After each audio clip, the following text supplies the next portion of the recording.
Hey guys, welcome back to Splash Monkey. Today we're going to be doing a comparison video of ohuhu markers versus Parkoo markers. I'm going to be drawing Goku, and in this video we're going to be doing a side-to-side comparison to see which marker you guys will prefer to use in the future. So stay tuned to see how it's done. Thanks.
Alright guys, I hope you guys enjoy that part of the video.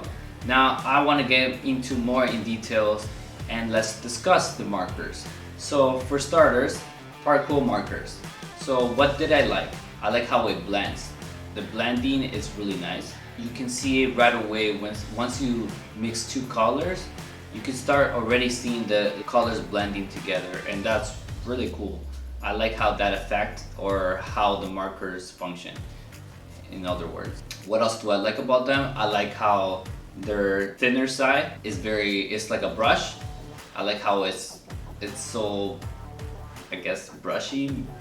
It's very soft. It goes really smooth on the paper. I really enjoy that. Now let's look at ohuhu markers. So for ohuhu markers, they feel more like a typical marker. Blending it didn't feel that natural. Like it felt like I was forcing the markers to blend.